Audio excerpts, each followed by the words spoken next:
everyone, Joe here from ActionX. Welcome to What's on the Tube, where it's our show where we review things in the world of television. Normally we would be doing episode-by-episode breakdowns of currently on-air shows that we normally cover here on the channel. But sometimes we do these special seasonal reviews where we go back, watch a show that we used to cover many years ago, and kind of to give definitive season reviews, because we weren't able to do it at the time. It's a long way of saying we are doing here today. We are reviewing the entirety of High School Musical, the musical, the series, season 3. Yeah, it does not get old saying that. It really doesn't. I've covered the show since its first episode, inadvertently, and the fact that it's 2025, it's gonna be, I believe, the 5-year anniversary of the show, either end of this year or next year. I forgot. I think I could be wrong. I think it's actually this year, actually, if I could be wrong. No, actually, no, we already passed. It was a 2019 launch show for the platform. So, yeah, it was 2021 season 2, actually. Yeah, so my bad. We already passed the 5-year anniversary. My bad. But here we are. We're at season 3. I made it poignant to be, hey, it's the summer season, so we're going to release this actually during the summer. Like, I actually planned this out for once because, because I can. I really, really can. And I was very eager to get back into things, with the High School Musical universe. I had reviewed all the movies definitively. I've reviewed the spin-off movie definitively, and I had reviewed the entire show, episode by episode review, and I've already given my definitive review on the first 2 seasons, so we're nearly done with this journey forever, and by that point I'll probably never watch the show again until I have my own kids and I show them the world of High School Musical and the questionable cringe that pops up in the films and now the show. And I feel like this season is the weirdest one of the 4 because it emulates that the summer vibes of like the Disney Channel movie of the DCOM era. And I remember when those movies, specifically the High School Musical and the Camp Rock. I never watched Camp Rock, by the way. Just putting that out there, which is ironic considering the fact they adapted parts of Camp Rock into this film, and not this film, into this season specifically. I was a bit adamant even when it was coming out. I think I was a little critical on it during season 3 when it was first airing back in 2022. For good merit. I'm not gonna say it was definitively bad. I'm just saying like it's kind of similar for me. Like High School Musical 2 is better, but the cringe is like kind of like between 1, 2, and 3. 3 is obviously the best. 2 has the better songs, but has the most cringe in my opinion. And 1 had a little bit less cringe, and there were a little bit less selective songs than in that. And it's kind of weird how I reviewed it. It really is. It's just my brain compartmentalizes things differently, where like 1 story was more straightforward. There were great songs, but it was like, spread throughout. And then 2 had, I think, nearly every single song in that film was amazing, but the story was like, it was just cringe. It was just like, I was just watching the decline and just like my awaiting bitch slap, pardon my French, to Zac Efron's Troy Bolton. I was awaiting that, and I think 3 was the most well balanced of them all. And then we don't talk about Sharpay. We really don't. But then comes to the show where like season 1 was clearly trying to be High School Musical 1. It was trying to emulate that to a way, but kind of put you through a loop in a modern day twist. Because again, like we got the original back in 2006. Now that one came out in 2019. So obviously there's a 13-year difference. Teenagers are not the same as it was then. The world's not the same then. And that was kind of had to be reflected on the current work. And then season 2 was kind of trying to be its own thing for mostly better, and obviously, dealing with a pandemic at the time, where now here we're kind of like, okay, pandemic's kind of over. We're kind of really fine-tuning. This is a straightforward season, no interruptions, anything. And for me, personally speaking, I think, again, I have to rewatch season 4 next year in the fall, but for me, personally speaking, I think this season is my least favorite of the 4. I think, for me, it's something that I don't. It's like maybe biasm towards like summer settings, and just like, yeah, now we're emulating High School Musical 2 territory, and there is a good amount of connections, as well as you have your Camp Rock, and obviously your basic, the musical this season is Frozen, so you know you're kind of all over the place. It's the most meta of the full. Well, not my bad. Next year is going to be the most meta, but this is like we're kind of beginning to embrace the meta-ness of the High School Musical, the musical, the series world, and for better or for worse, mind you, I think it was, you know, very interesting how they handled it. It's 8 episodes, so we have downgraded heavily from where we were from season 1 and season 2. And honestly, I think the shorter episodes, like the shorter amount, we got kind of hurt the season as a result. I feel like we needed that 10 episodes to really kind of like give everything room to breathe. I understand it was like kind of tight knit between a 2-week period for the show, and I do understand that, but at the end of the day, you kind of really need to let, you know, was so much going on. I don't think we had enough time to really breathe everything. And of course, obviously, it's a TV show, so already it's going to have a longer time frame than the TV movie, which was only, I think, less than 2 hours. So I understand they should have already had that, but I feel like there was just something a little bit missing there. Like, it was like, it's good from a continuity standpoint because it is building off season 1 and season 2 in a way, but in retrospect, this is kind of a way of like we are approaching Sharpay's, you know, quote from the second movie is that it's summer, anything could change, and I think for better or for worse, they do kind of take some swings, and it's just one of those things that I don't think we had enough time in the runtime to really explore that. I don't think so. I think what we did get was really good, but I feel like it was missing the point to be great. And I still commend the writers. You know, again, going down to 8 episodes, it's a tough task. You know, when you used to have 10 to 12, now you're being cut down to not the bone, but just like, yeah, you only have 8 episodes to tell a very complete story, and having to, you know, continue the old characters, but having to also introduce a new cast of characters, as well as, you know, you get to that, you know, it's summer camp, you know, it's not just your favorite cast members, there's also new characters joining in to kind of like keep it fresh, because, you know, that's kind of really how the how really show business works. You know, you go into season 2, season 3, you're introducing new characters, kind of keeping them fresh for the storyline, you know, keeping the dynamics, you know, interesting pair-ups and everything. We're going to get all that in here, but honestly, again, I felt like this season was missing 2 episodes. It definitely felt like certain things kind of felt like it's back to the age-old teenagers. They don't communicate. We don't have proper ways to like talk to people, and as a result, it's kind of like it's not a bad season. It's not. I'm doing the same thing like I did during the episode reviews. I'm doing the same now. I still think it is a good season.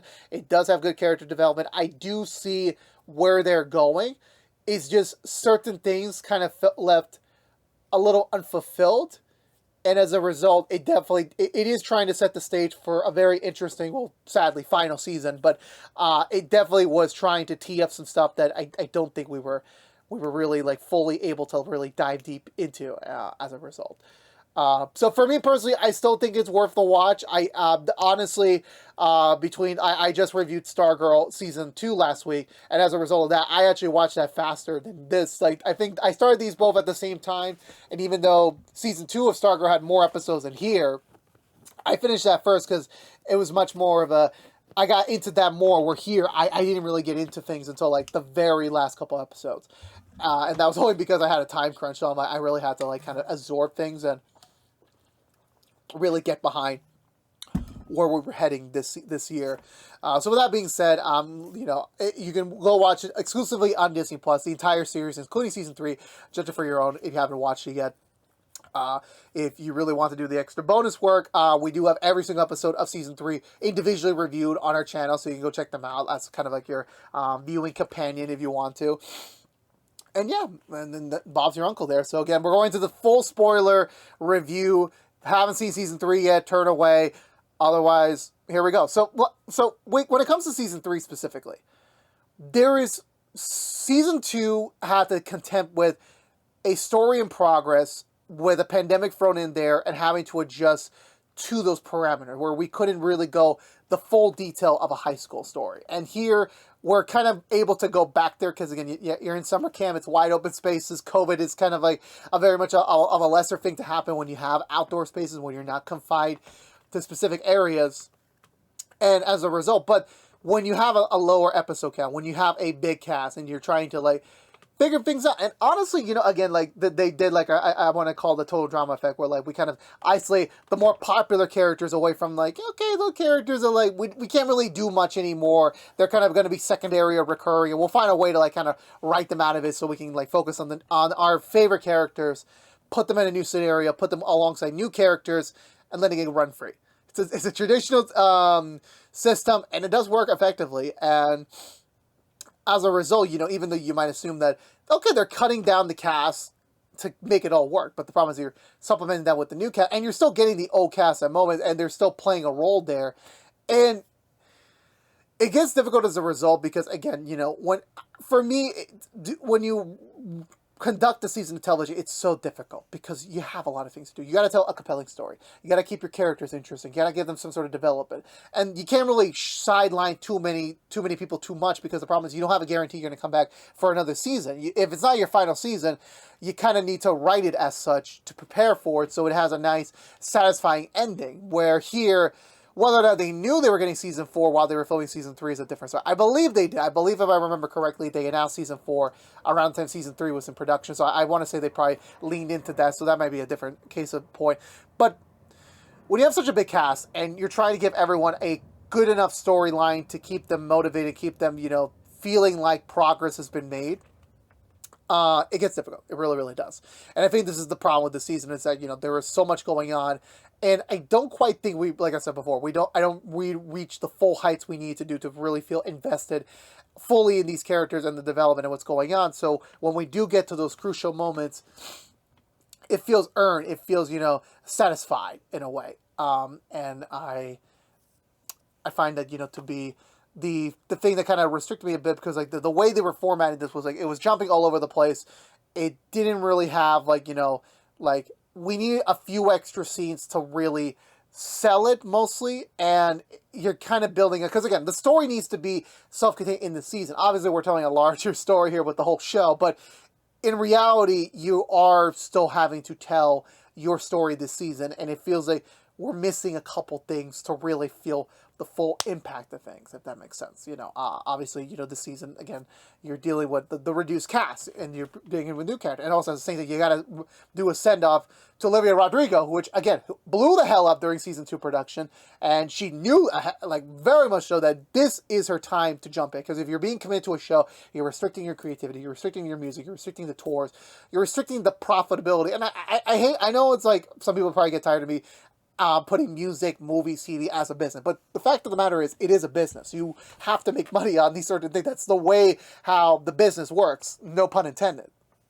You kind of need to work like that. So, again, if I was Olivia's agent, I'd be like, 100% you need to ditch the show. Like, you know, this is like, you are hot right now. You are literally blowing the charts right now. You need to act on this now. But again, you don't want to do the traditional, like, writing off the character off-screen thing. But, like, so it was very commended they still made it work to allow it. And looking back on it, I think that's the one storyline I give it more weight to, because like when I was watching it at the time, I was very adamant that we were going to get a little bit of Nini's character throughout the season. We were going to get updates on her randomly, which is kind of what they felt like they were doing, but then we had a very chunk in the middle where like she disappears, and we get the offhand remarks of what she did. And I'm like, whether or not that was just because that's all they were able to get from her from her schedule, or whatever the case might be, that's just the way it is. And as a result, they had to adjust the story accordingly to make it work. Obviously, of course, like, I'm pretty sure the way they ended season 2 was not exactly where they were going to transition to season 3. I want to say that. I'm pretty sure they were going to try and do something more along the lines of, like, you know, what they were trying to do. But again, it made sense with the storyline continuity of, like, this Camp Shadow Lake, which was set up preliminary in season 1, which is where Nini and EJ originally kind of, you know, met, and they fell in love during the musical. Fell in love, I say in quotation marks, but, like, there was that notion there of like, we could possibly, you know, move the cast there. Hey, we're doing a summer season. There's a summer camp. You might as well do it. So it makes sense on paper.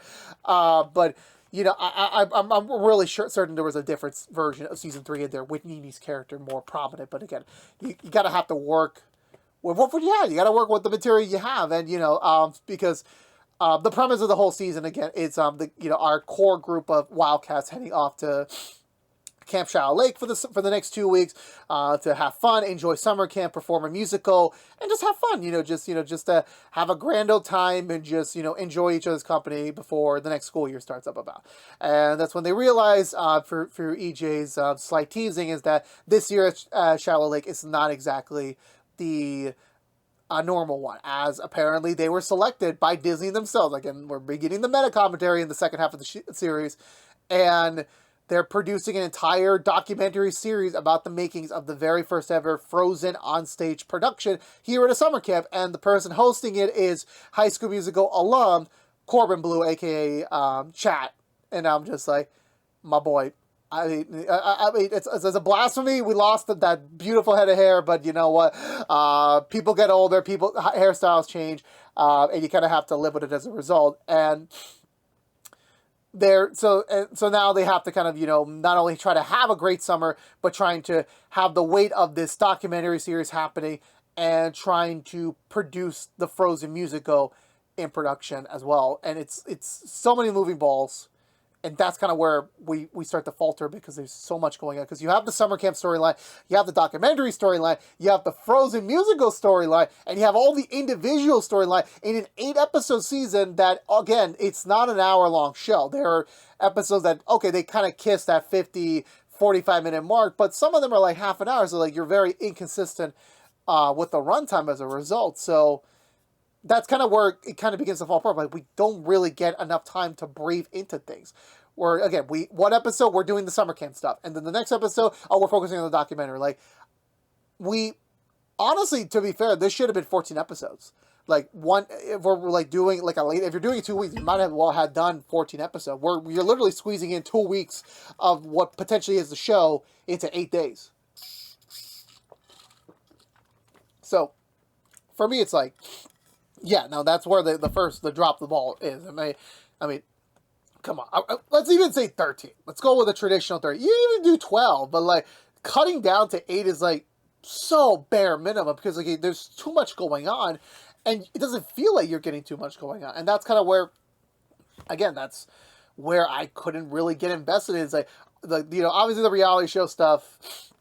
With these group of characters, they're not the most dramatic stuff in the bunch. They are, but in private, it's like you're letting them stew, you're letting them simmer. But it's not something like a reality TV show like Jersey Shore where you're blowing up every 10, 15 minutes for something. Like, something just happened, we got to do an overreaction to it.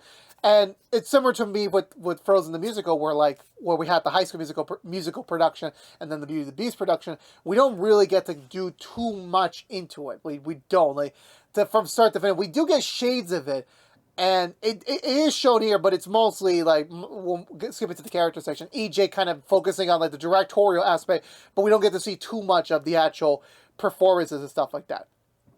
Not really.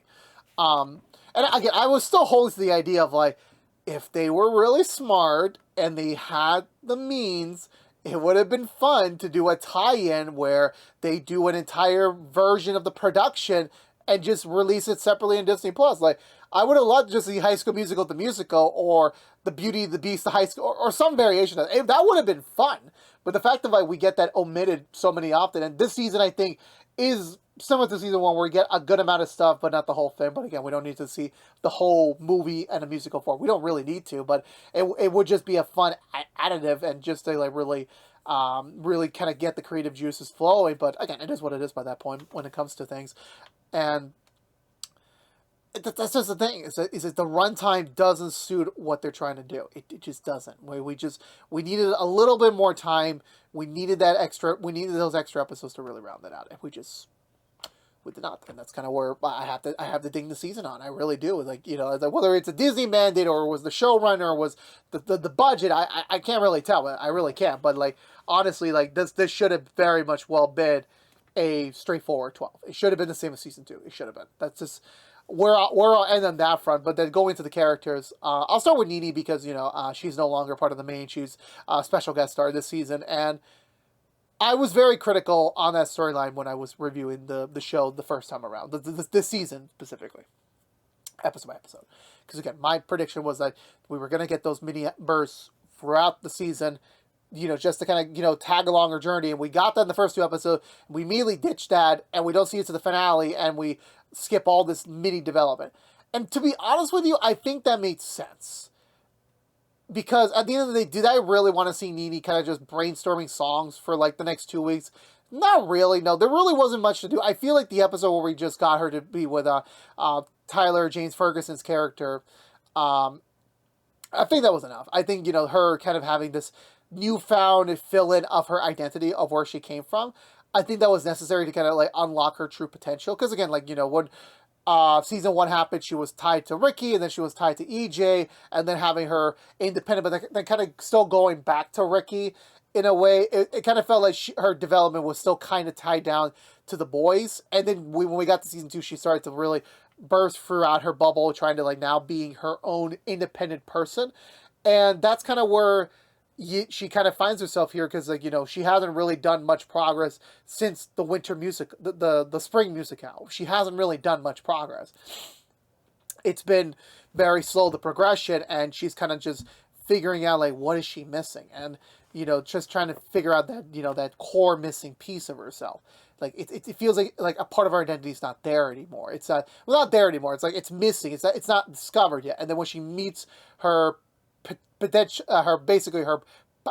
paternal father, it kind of at least fills in some of her her core being. If I have to bring some inside out knowledge into it kind of fills it out a little bit, and as a result, it kind of allows her to unlock the last piece of her creative self, and so she can fully pursue what she really wants to do. And again, it's a reprimand to like Olivia's progression in the music industry. Her kind of starting out in the Disney Channel space, getting this opportunity on Disney Plus to really kind of stretch her creative muscles, and then afterwards like taking a leak, because like what else are you gonna do during a pandemic, and her blowing the fuck up.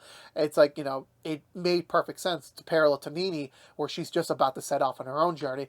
And I really do appreciate, again, this season we don't need it. We didn't need a Ricky and Nene scene. We didn't need a Nene and EJ scene. We didn't need any of that. We just need to like kind of focus to the basics. Where like we had our scenes with Miss Jen, who again she kind of sees as a paternal mother figure now, and the two bonding more in season 2 as a result.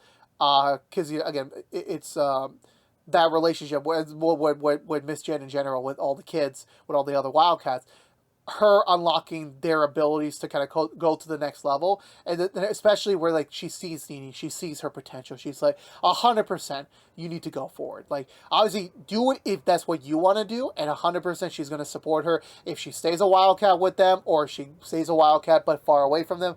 It does not really fully matter, but that she's doing something that she wants to do. And that's, all the motivation she needs to move forward. And obviously her getting her last scene with Courtney in the finale, it was very sweet. It's like the silent goodbye. Like, you don't want to say goodbye, but it's a goodbye. And I feel like that's like, maybe it's probably Olivia's availability. She just couldn't be there with the rest of the cast. So you don't need any of that. You don't need to see Nene doing the farewell tour. And it's kind of like, again, going back to the High School Musical film with Gabrielle's character, where like, she hates saying goodbye. She really doesn't. But it's not really a goodbye. It's like more like a see you later. Maybe whether it is in public or whether it's, on the road somewhere, or like, somewhere along the lines. But like, that she knows, hey, this group of people, they're talented without me. They don't really need me. They did a whole production without me. And that's okay. It really much is. And to be quite frank with you, I mean, Nene's like full purpose in a production. We haven't really seen this in season 1. Season 2 was kind of like partial as an argumentative point. But honestly, it was just, very like touching to see that, just, witness her, having to like accept there's a part of her that has to say goodbye. But at the same time, I think it's for the best for all the characters, because in a way, especially during season 2, it felt a little bit like, it was kind of weird in a way, again, look, I'm not going to blame Olivia's trajectory in her career. I'm not for affecting some of the characters in the show, and especially the storyline. I'm not going to say that as well, but it did kind of cause an inverse effect, and we kind of had to adjust to it because, again, you don't have all the available pieces anymore that like you used to be able to kind of tell your full story. And it worked out as a result because other characters were able to flourish and kind of be able to kind of take those slots, which was necessary. And it kind of gave the room to like kind of let everyone really breathe. And now I feel like that was the way they were trying to always set up Nini's character, and whether or not the showrunner kind of knew it to an extent, like, oh, she's going to blow up someday and she's going to leave us. Like, whether it was planned or not, that was great. But like at the end of the day, I think that was the one storyline, like now looking back on it, I think that was well done. 3 episodes was all we needed. And, she's always a wildcat in spirit, whether or not she's there anymore. And I think that was a worthwhile point of view. But moving to the rest, I will mention that, like, whether or not the showrunner has a real knowledge base of like finding great talent, great musicians, great singers, great vocalists, and bringing them to the show.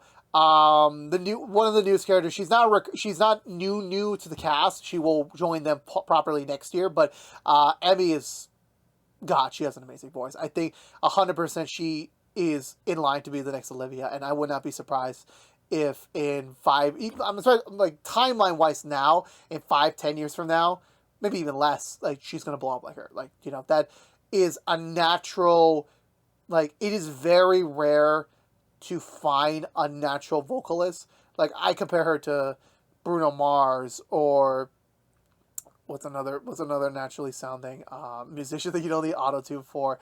I can't figure, I can't remember another person, but like that voice was so powerful. And then when we got to the this is me song from Camp Rock at the final episode, it's like, damn, that was like the song for the season, in my opinion. I feel, and that's another thing we'll get to, like, on a sidebar. I'm sorry to interrupt that to Emmy's character, but the songs this season, personally for me,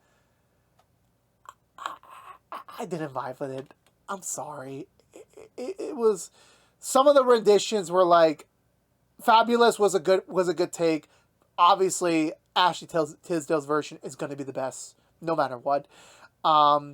Their version of Everyday was somber. I liked it a lot. I really, really did. Obviously, it doesn't hold a candle to the real performance. And then most of the originals, I can't even remember them. I'm going to be honest with you. Most of them I can't even remember. The only ones I remember is Ricky's Finally Free. I think because that was clearly a Joshua Bassett song. Not going to lie to you. We'll get to more about that in his section. But that was, but most of the originals, so I'm sorry. Like, there's no Born to Be Brave version here. There is no, I forgot what season 2's version was. I think the Rose song. There's none of that. There really isn't. It's not there this season. This is mainly covers at the best case. But closest would be Joshua's song. That would be the closest. But other than that, no. There's no definitive middle to end song that really kind of cemented what the season's about, in my opinion. I think even It's On, that one, I think those are great renditions. Okay, I just don't have a Camp Rock epiphany. I really don't. I didn't grow up on those movies, which is ironic because they came out the year after. Well, no, they came out the same year as High School Musical 3 ended, but I still didn't watch them because I was a purist. I'm like, I only love High School Musical. That's going to be the love of my life when it comes to musical films. And I'm going to leave it like that. So I'm sorry. That's just my preference. So I don't have much of an epiphany. But either way, even that, going back to Emmy, like that freaking song was so amazing. It really was. And 100%, I think I put it in there. I'm still putting it now. I'm putting that in the stratosphere. One day she will blow up. She will be on Olivia, maybe in a Sabrina level someday. But yeah, no, like, setting that up, again, like, hey, Nini's gone, but we're setting up Emmy, even though we're not gonna have the runtime for her. We really don't. But then moving into to our new characters, specifically Jet and Gadget, this year. In terms of new characters go, I think they bring a pretty good vibe. Jet being more of the loner, having like a troubled past and needing like an outlet to kind of express his emotions. And Gadget having that fear of a little bit of abandonment, of aloneness. Again, her being a veteran in the camp, having her group of friends kind of came and went because of age group differences. So her kind of having to be in this group specifically and kind of having to adjust. I mean, to be fair, it's like you're in high school, well, which ironically they're all in high school, most of them, but and then having your friend group, maybe they're a year older than you graduate, and then you're kind of having to be friends with the new kids or the other juniors and sophomore you didn't pay attention to last year. It kind of sucks a little bit, and there's a sense of loneliness. And I feel like when it comes to even Gadget, I feel like I feel her pain. I really do. We're like, we made that evident. We're like, hey, with EJ, with Val, the other new character, I'll talk more about her during EJ's portion. That was morely like her remnants and her trying to fit in, her trying to make more friends, new friends. You feel that energy. You feel, because you don't want to be a loner. You don't want to be the guy, the person that's like, the odd one out of camp. You really don't. And I think as a result, her energy, her like, her deep analysis of people kind of, will most likely send them a different shady message as a result. But it's coming from a good place, especially as you get more deeper into her and Jet's connection. There being, I believe it's siblings or step-siblings, I forgot which one it was, and then having to like kind of still have their own sibling drama to deal with, as well as being in this camp together for 2 weeks with people they don't even know, and as a result, you kind of have to really feel for them as a result, because again, they got enough drama going on. They don't need to drag it into like a bunch of strangers they don't know. But hey, it's the Wildcats, so I'm like, that's kind of their spiel of like being involved in other people's drama. So I'm like, it's funny as a result because of it. But speaking of that, I think these two were really nice additions. Gadget morally bonding with Ashlyn this year, and for obvious things that they'll set up down the road, and then for Jet and Ricky, because essentially even Ricky says it's that Jet is kind of like Ricky Jr., where like he's got the shades of Ricky trying to be in there, and like, and again, they both have great voices, so it works out in the favor of it. And again, Ricky doesn't always need like a female story, a falling for a girl storyline to always go into. He kind of still needs to be himself. So him kind of being like a weird mentor / friend you don't expect role to Jet, I think that was a very interesting approach to take it in. And even the moments we did get at them, it's like, the small open up. It's like with any friendship, like, okay, I may not like this person, but I'm stuck with them. It's like, you know what, this guy's not so bad. He's not. And it's like, okay, he's pretty cool. So yeah, I like the dynamics, like throwing them in there and like really having them like Jess with at least one of the main core characters as always.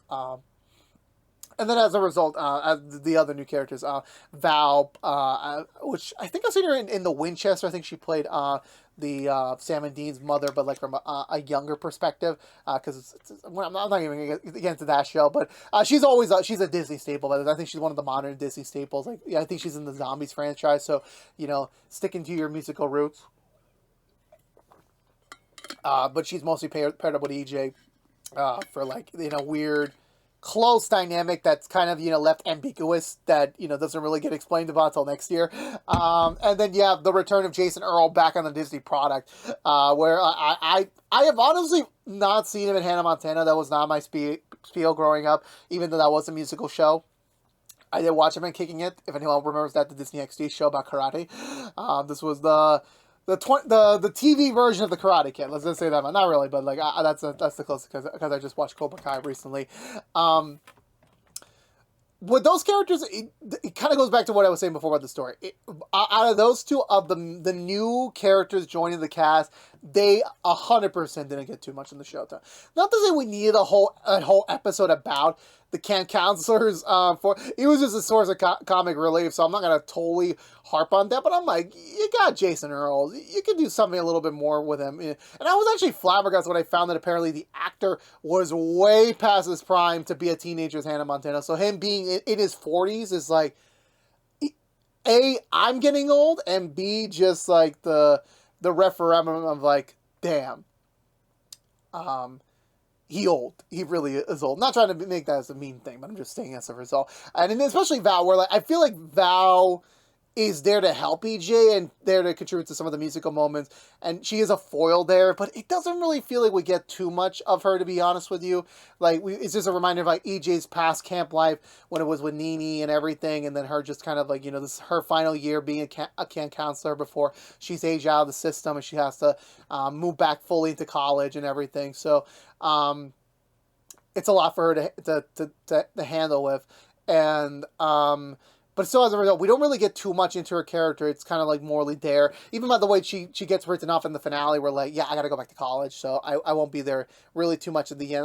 I don't even think she participates in the final song. Like, because she literally says as soon as it ends, she has to go straight back to campus, which I'm confused with the storyline. Like, are we still in the beginning of summer, or are we at the end of summer?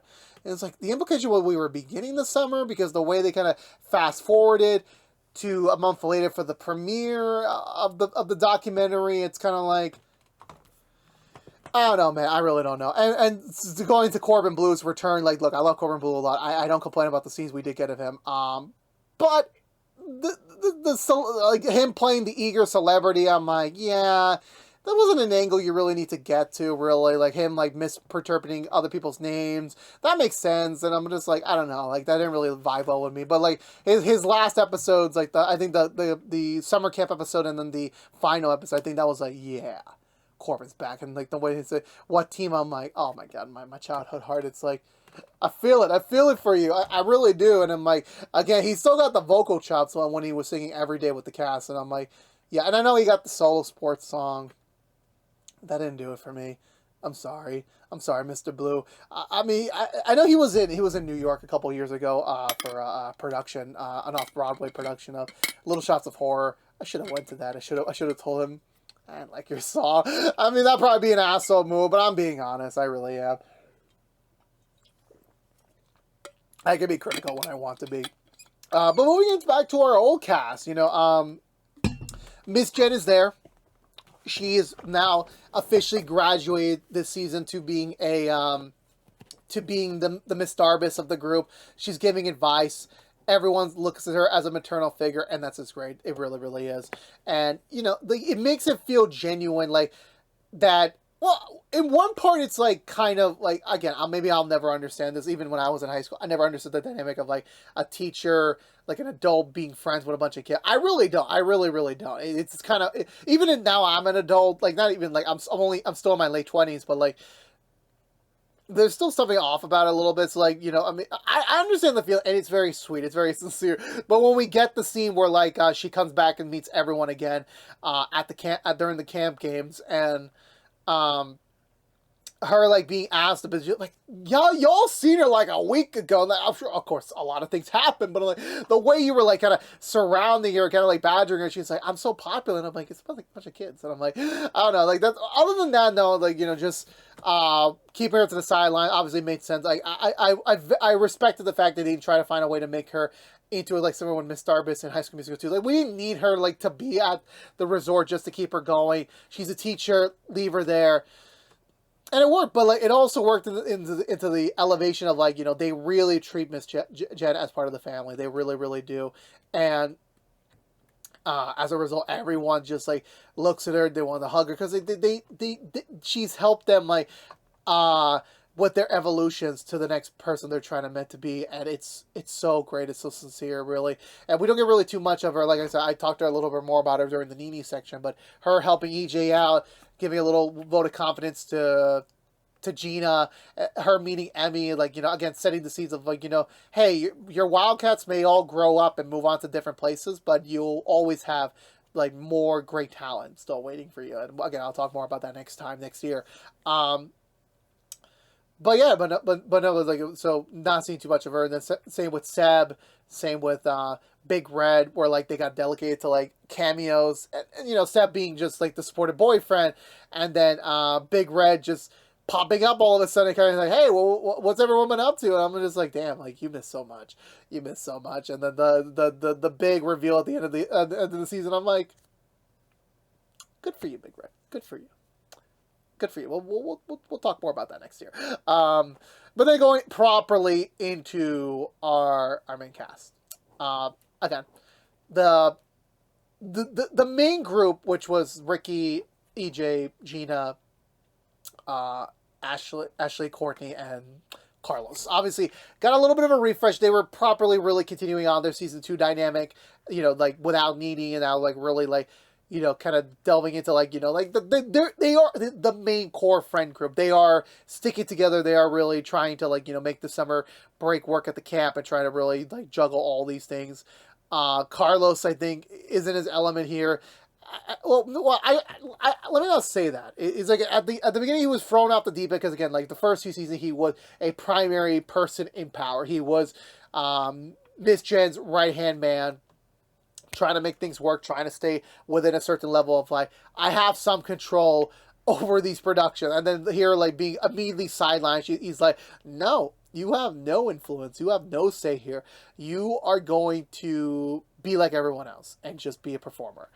And honestly, you know, other than that, it kind of feels like Carlos shows more of his character this year, more of his sass, especially like I love him and Ricky scenes where like Ricky's about to confess because obviously Big Red's not there, EJ's busy being the play, so Ricky needs like a confidant, like a fellow male confidant, and then him picking Carlos as a result. And I love there was a scene where Carlos like, oh boy, I'm like, I love it, I love his character, he's so sassy, he really is, and like he really thrived towards the second half, like trying to make the fake reality show vibes work, and I'm like, it's a high school scale. It's a bunch of teenagers acting on a Disney platform, so I do understand there's only a limitation to what you can do, but he made it work. I'm not gonna lie to you, he made it work, and I will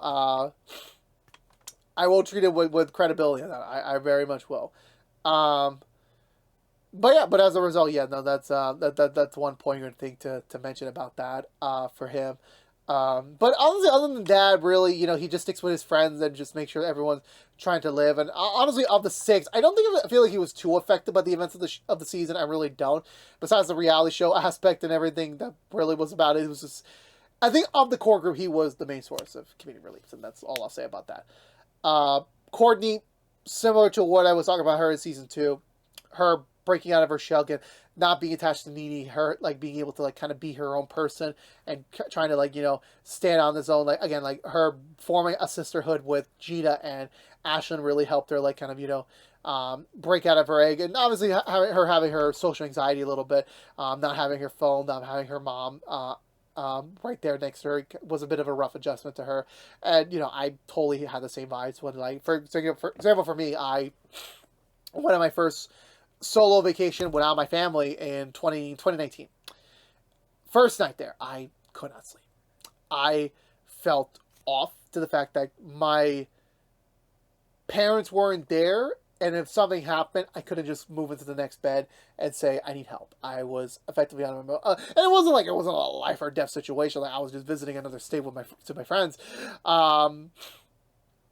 But still, it was very much like I felt her vibe of like, you know, the adjustment was rough, and then her having to like take it to the next level of like, you know, establishing her own independent, like still being with Nene, like boring to be free, like trying to like really showcase that she is free to do whatever she wants, especially with the rock climbing moment during the camp games and trying to like conquer that fear of like climbing to the top, climbing to the peak, and being able to showcase she can conquer whatever mountain or hill goes up in her way next. And I think as a result, it showcases the full growth of her character, especially gaining one of the big leads playing Elsa, and her performance of the Let It Go song was really great. It really was. It was a solid rendition. It really was. Then going into Ashley, this year being more like to the point of like, you know, back to the development of like when you're a teenager, finding those first embers of what you want to be as an adult. You need to be open to like things are gonna happen randomly. You never really plan it, and you know, at first, like again, her like having people that doesn't exactly mesh with her style, mess with like, you know, how she is as a person. As a result of it, it creates a disbalance in her. But in the reality, it kind of unlocks certain things as a result. This season, she discovers, at least to the very extent that she likes girls, like she's attracted to them. And, you know, obviously at the beginning, I believe it was Val. I think I got the vibe it was Val at the beginning. And then they were trying to pivot a bit to Gadget, which, again, we'll talk more about that in season 4. But, you know, honestly, it keeps it open because, like, again, in the modern culture, in the modern day, like, you know, there's social media, there's the internet, there's, like, there's so much more exposure where it's more accepted. Regardless of how the country climate is, regardless of how people really think, it is openly accepted. You can get married to whoever you want, to the person you love, because marriage is about a unity of love, no matter who they are. And as a result, you know, her like being more open to that. Obviously, you know, we don't really get too much into the revelations of it, like, you know, especially when Big Red comes into the picture, and she's kind of like, shit, I don't, I'm still figuring this out myself. I can't tell my boyfriend, like, okay, I might like girls, and we might have to break up so I can explore. Like, she's not there yet, but she's still figuring it out. So, which is still respectful as a result of things. And then going into the core three, where again, like, they're already setting it up in season 2, but Gina now taking the full primary spot as the female lead. Again, it was well worth the promotion. It was like I was saying in season 1, I was very vehemently surprised the way that they could have taken a Sharpay approach with her. They did not. And in a way, now rewatching season 3, is that connected to season 2? See how I mentioned all the seasons? It made sense. It 100% made sense why she became the new focal point. It made sense, like, the journey led her to being into this moment, still keeping her core essence of the journey she went through intact, but now seeing her in that position of, like, she has taken over the lead role, she has taken over, like, the developments on her, and as a result, it creates some good things and some bad things. Again, the communication aspect between her and EJ. Obviously, it's felt, you know, communication is key in a relationship. You gotta know how to, like, balance the timing of things. You know, her in the end of season 2, her having to, like, kind of still adjust to East High without her mom and trying to deal with the surrounding, now having her first boyfriend in EJ. It's a bit complicated because, like, she's expecting some things and EJ's aware of it, but obviously it's just the larger picture thing. That's kind of where you get the High School Musical 2 returns on it as a result. As in the movie where Troy's obviously thinking of his future for once, and obviously that's kind of pushing time away from Gabriella, and as a result, it creates the difficulty of, like, the balancing act of things, and it's hurting him and his friends as possible. As a process, my bad. And that's kind of where EJ's standing as the Troy role here, where, like, he has to maintain things with the musical, because, you know, he is not going to college as expected. To the college his dad was expecting him to do, and now, as a result, he's kind of having to figure out, you know, this could be my make or break moment. This could be my thing to, like, get back to my own independence, to really show my dad I'm able to kind of do things on my own. But as for Gina's point of view, you know, again, and I do appreciate what I actually relate to EJ, because, like, I was very critical on EJ's role and development the last 2 years. So him, like, really having something to fight for, him really having something to do, it made sense. And we'll talk more about him in a little bit. But for Gina, I totally understand, like, you know, that's all she wanted. That was, like, the minimum she wanted. Like, she wanted to get the lead role, which she did, but she also wanted to spend some real quality time with her boyfriend. And again, this is why I always say, communicate, talk, express your feelings. You never know when that can make or break something. And so for them, having those conversations miss, and then things like, you know, like, I especially felt that during the second half, where Gina saw the letter from EJ's dad saying that you're going to go in the middle of the country to go to my specialty leadership school and be away from your girlfriend. And then the next episode where she tries to propose to EJ, and EJ said, I can't, there's no dates. I'm like, dude, do you not see your partner literally upset by that fact? I'm like, you could have said, well, we could be a date in secret. Like, you have to know to read the signs sometimes. And to be fair, I say that like I'm a master of things. I'm not. But I'm just saying communication is key. And, you know, EJ should have, you know, how many girlfriends has he had in the course of the universe? You could have picked that on your own, bro.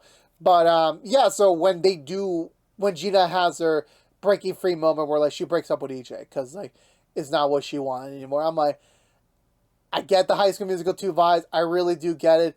But this is just one of those rare cases where, like, I think it was a little unjust. I think EJ should have had a chance to explain himself to really get behind it. Again, it's like the emulation of, like, you know, the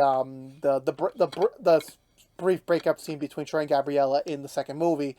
And honestly, that should have been the perfect moment to bring I Gotta Go My Own Way. They should have done it. Which I just realized, if I remember correctly, I don't think we've ever gotten renditions of Gabriella's, like, leaving songs in the show. I'm like, we didn't get the first one. I forgot the name of the first movie one. We didn't get I Gotta Go My Own Way, and we didn't get Walk Away. We didn't get any of them, which I'm just like, damn. like, we got bet on it back in season 2, like a very horrible rendition of it. But other than that, yeah. Actually, no, what I forgot. No, they did release a song track from that. They actually did have Joshua Bassett record a version of it, which was great. So I'm like, why couldn't we get one with it's biased? But yeah, but no, but Gina, like, you know, having her shades of like trying to really take herself to the next level, really showcase herself as a true leading force of talent was noted here. She is weighed down a little bit by Ricky again. Again, Ricky's always got to be tied to a girl somehow. It's in every season, you know, and you know, at least they set it up properly with Gina from season 1 onwards. But them getting together at the end, I think from a storytelling perspective from this series, I think it works, but from the perspective of the season, it just didn't. It's just kind of weird. It's like one of those, like, it works in the show, but it doesn't work in the season, if that makes sense. It really doesn't. Like, it made sense because, like, you know, Ricky was there, and I'm like, but, like, it's taken out of context, because EJ was only trying to make sure he was going to stay in town to really give this a go with Gina. Obviously, there was things that played there were, like, you know, obviously they got a 2-year distance. He's in a new part of his life. She's still in high school. Sometimes it doesn't work out. It really doesn't. Then going to EJ, where, again, I really feel for EJ this year. I really, really do. I was very critical on him in the first 2 seasons. I didn't think he really did much. They did give him somewhat of a storyline last year, but him being a juggling act, having to, like, be a camp counselor, him directing the play so that he had a good chance of, like, staying in town, and then him having to impress his dad again, and then trying to keep his girlfriend intact, also trying to deal with, like, okay, here comes Ricky again. Yeah, he's got a lot to do, and I'm very happy about that. You know, he's got a lot more screen time, a lot more things to, like, really develop, and, like, I can really feel like he's got a lot of weight on him. He really has a lot to deal with, and he just kind of wants to make sure everyone's happy, but at the end of the day, he kind of gets consumed by certain things, and he kind of has to alienate other things, which kind of hurts him as a result. And, you know, obviously him having Val as his confidant, which, again, for better or for worse, whether that was his smartest move to really do that or not is another question for another day. But honestly, you know, it's just, he has great intentions. He does. And obviously he wants to surprise everyone. He wants to just keep things in the dark until the things are ready to pay off. And then when they don't, I do feel for him. I really, really do. And it does suck as a result that, you know, it doesn't work out for him in the end. You know, I mean, the only big moment he has is, like, towards the end of the finale where he calls his dad once he realizes that his dad wasn't there. Like, even a big thing is, like, your son is directing the first Disney, okay, it's a very specific terminology, but the fact he wasn't there to support his own son. And him finally admitting to his dad, I'm not going to impress you anymore. I'm done. I'm not going to do things because you want me to do it. And honestly, cool kudos to that. I really, really do. And obviously it does hurt at the end of the season where, like, when it's realized that Ricky and Gina does have feelings for each other. And he's like, of course. Freaking course. Like, first it was Nene, now it was Gina. I'm like, damn, it's like almost all of EJ's recent girlfriends have been taken by Ricky in some shade or form, which I'm like, dude, I don't know. I don't see the vibe in Ricky. I really, really don't. And it allows it to Ricky, you know, this season was kind of weirdly broken up for him a little bit. You know, he's kind of got, like, you know, that a bit of, like, figuring out phase to him a little bit, where, like, at the end of season 2, he was kind of ready to, like, take a chance and do something totally crazy, which was date the new girl from season 2. And then they immediately got rid of that in the first scene with them in season 3, because, like, are you telling me, like, you've been dating this girl for multiple months and you didn't know she was hiding these things that, like, hampered you and almost killed you? Damn. It was just so, like, the bro was not there. He was not there. Like, doing all those TikToks or whatever version it was in that universe, and he was just not there. It really was. And it was kind of a weird way to kind of segue him into the main plot, really. Like, they could have really just kind of kept him isolated again, but, like, you know, it worked, and it did deliver us a really great song from Joshua with Breaking Free. I think that was a really great song as a result of it. But then him being there, like, again, he's just trying to, like, you know, still fit in. It still kind of feels like he's still getting that fitting in mentality, because, again, him and EJ ain't exactly the best bros in the bunch. Even him and Carlos are like, yeah, we're friends, but not to a result. And he doesn't even share anything with Courtney and Ashlyn, but it's just really him and Gina. And, like, Gina's kind of, like, torn with, like, I have a boyfriend. And I'm like, well, of course I had some lingering feelings for Ricky. So it's like kind of awkward to like, how do you navigate that? And like, you know, Ricky being there doesn't really help things out, to be honest with you. But then him also being kind of like this weird friend mentor to Jet helps out in to his benefit, allowing him to like, you know, really get the load down with him and kind of like imparting some wisdom on him and like from what he's been through like just a little under a year ago. And so it was very sweet, like passing on the lessons to the next person and just kind of keeping that cycle going. It was very sweet. It was very sincere for him. And you know, but by the time we reached the end of it, him finally getting Gina, it's like, well, was it really earned? Was it like really what we needed? It's debatable, at least from the context of this season. But as a result, you know, I don't think it's the most relatable I feel with Ricky this year. Obviously, again, like his storylines from the first two seasons, like a child divorce, like again, I can relate to that, but we don't really get to dive too much into that this year. It's just really him trying to like just figure out his own place as he's turning 18 and really having to now find what are his options to be an adult. What is his options to really figure out where he wants to go next? And as a result, it's something that even I still want to explore. And I can't wait to see how we continue that. Wink, wink. So, in all honesty, with that all being said, I still think Season 3 was still good. I'm not going to take it away. It's not a bad season. It really isn't. You still have great choreography. You're still utilizing a lot of great songs from multiple different Disney IP, and you know the cast still gives it its A game. It's just the story. It needed more time to flesh out. We needed more time to really kind of delve a little bit more deep into these characters. We were still missing a little bit of something to like really sell everything on a high note. But in reality, it's still delivered for a good season of television, and as a result, it continues the trend of like, yeah, High School Musical 2 and Season 3 of the show. It's a SOG, or I'm skipping around scenes. I'm just being honest with you. I'm being completely transparent about that as a result. But you know what? Take it what you mean. It was just a stepping stone to get us where we need to do for next year. So with all that being said, I would still recommend High School Musical, the series, Season 3, for your viewing pleasure. It is not worth the binge, but it is definitely worth the watch. If you got a few weeks this summer, spread it out, watch it out. You know, those 8 episodes, you got to really stretch them out. You got to stretch out the content you have nowadays. You really, really have to. But let me know down below. What did you think of the 3rd season of High School Musical, the series? Did you love it? Did you like it? Did you think it was eh? Let me know down below. We'd love to have a conversation with you about it, as always. But I believe that's going to do it for me today, everyone. So if you're unaware, this has been What's the Tube from ActionX, giving you my definitive review on High School Musical, the series, Season 3. If you want to know what we're doing normally on What's the Tube besides these seasonal reviews, normally right now we don't have another show we're reviewing right now. We're kind of on a little bit of a summer hiatus where we are doing some seasonal reviews then and there. We do have After the Theater up. If you want to go check it out, it's our movie review series. So if you want to go hear me talk about movies, go ahead. Go watch it over there. But if you don't care about High School Musical, the series, like I said before, we have an entire playlist over at ActionX where we reviewed nearly the entire series in some shape or form, whether it is episode by episode reviews or definitive seasonal review or even spoiler-free seasonal review. There's a ton of content on there for your viewing enjoyment. We will return next year, next fall specifically, next September 2026, as we review the final season of the High School Musical, the series definitively, and then in 2027, in time for, I guess, the 21 year. Actually, no, next year will be the 20th anniversary of High School Musical, the series, High School Musical, the franchise. So we're reaching milestone. But in 2027, we will have a definitive series review, all 4 seasons reviewed into one. So still got a couple more years to go, but I'll see you till then. But again, thank you so much for watching. Please subscribe if you haven't yet. Like, favorite, share if you want to. Ring that bell for a notification when our next video is live. And please follow social media. But until we see each other again, thank you so much for watching. Please stay safe out there. Be good to each other. And as always, peace out.